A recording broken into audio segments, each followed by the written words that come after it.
Hey everyone, thanks for joining my channel. I've kind of been anticipating showing you this one for the past few days if you haven't seen my previous posts. But today we're doing something pretty new that I've probably only done once or twice. So what I'm going to do is break down basically a New York beef loin into cuts of what would be a New York strip steak. And this guy I think is going to be around like 12 pounds, 75 ounces, but just keeping count. But starting off, I try to figure out which board will actually measure it the best. And then from there, I can kind of start going through my cuts. And I'm going to kind of hit this on ×5 speed because I'm still not exactly proficient in my cuts yet. And I'm pretty sure you don't want to sit there and watch me try to struggle and slowly get these cuts through. What I kind of did to help these cuts go a little more smoothly is I stuck in the freezer for about 30 to 45-ish minutes, and that kind of made it firm enough where I can at least dig my blade in and not have to worry about it sliding around on the meat, which I kind of ran into some trouble in the previous video where I was chopping up some pork shoulder. But, as you can see, cuts are pretty similar to what you see at a grocery store. Now, on the one that's on top, you can see that the fat is a little kind of messed up, and that's on me as my skills with carving. As you go on, you'll see that I'm kind of going more in like a sawing motion, which more than likely isn't the right technique. There's definitely much better techniques. It's just I was having trouble with the cutting board underneath sliding around.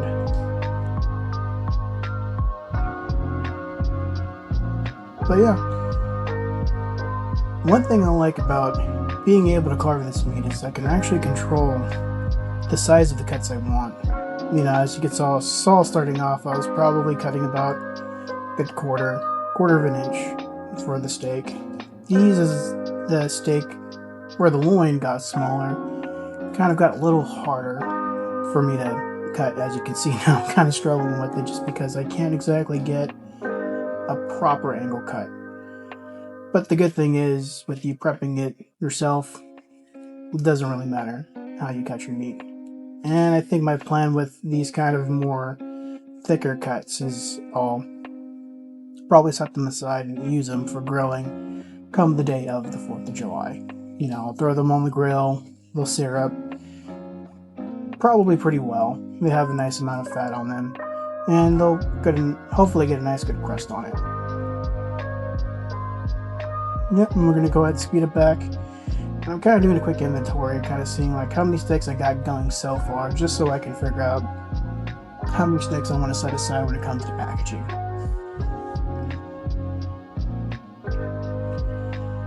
But I kind of wanted to make the 4th coming up a little bit special for my wife and my kids. We've been on the road kind of for appointments. I'm my wife's full-time caretaker, and we do have help that occasionally does come in daily for a few hours a day, but it's not easy for any of us having to travel 30 minutes to an hour, sit in an office for another hour, and have to wait for my wife to kind of have her appointments with her doctor and give them their updates, have her let them know kind of how her progress is going. Or recently she just did have kind of like a minor surgery where she had a tendon in her wrist, kind of, I guess you can say, surgically cut.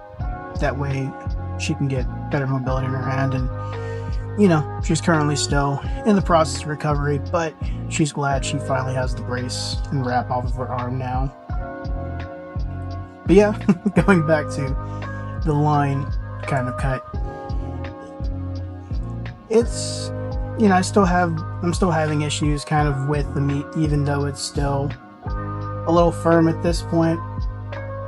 I'm still having trouble trying to cut through, and I catch myself here and there kind of making a sawing motion, which I really don't want to do, mainly because the knife will kind of make a jagged cut in the fat or even in the meat itself, and you know, sure, it looks gnarly, but I also don't want to run the risk of cutting myself. But on the most part, it looks like I've, finally got around getting towards the end of cutting it all. And I mean, take a look. It's not a bad haul of steak, especially considering that this is going to be for a family, 3 to 4. And if it's, maybe a family of 1 to 2, that's probably going to last you quite a few weeks. And the great thing is cutting it yourself, you can pretty much keep it as fresh as you want instead of having to go to the grocery store and, try to look and see the sell by date or the package by date and hope that it wasn't left out, by accident or wasn't returned. And, it's also important to make sure that you plug in your vacuum sealer too, otherwise, you'll sit there like me trying to figure out why it's not sealing.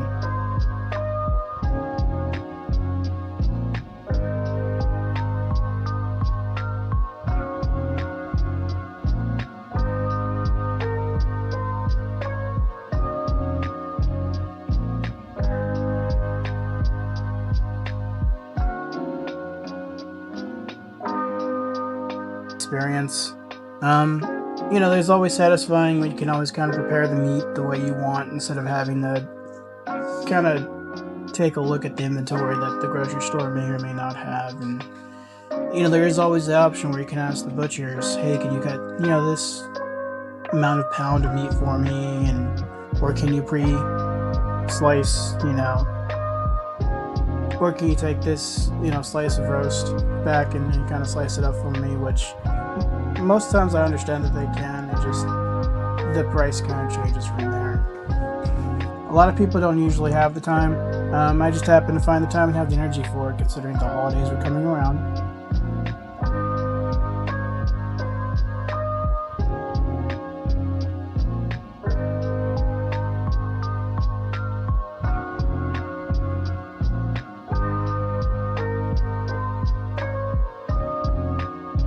And if you take a look, at the my local grocery store, it's running the Select, which is, still quality meat, but at least with the Costco, I'm getting the Choice, which is a higher quality meat. And, overall savings, I'd say it was pretty good. I got about 21 steaks worth, at 12 pounds, like I mentioned earlier, at $11.99 a pound. It came out to $153.11 versus, what my local store was showing on their app. It looks like each pack came at about 4, approximately 2 pounds of 45 ounces. So you have to at least buy 5 of those to get close to what I was able to kind of cut and do myself. And that's priced at $14.99 a pound, which would have come out to $191.36. And it comes out to about $40 in savings, which doesn't sound like a lot, but this is comparing kind of a higher tier of meat compared to like the lower grade, which is available in most grocery stores. But other than that, I'll probably share a few videos of me cooking and showing you guys the end result. Other than that, I appreciate you guys for dropping by. If you could, like, follow, and that's it for today. Live free and love life. See you guys in the next one.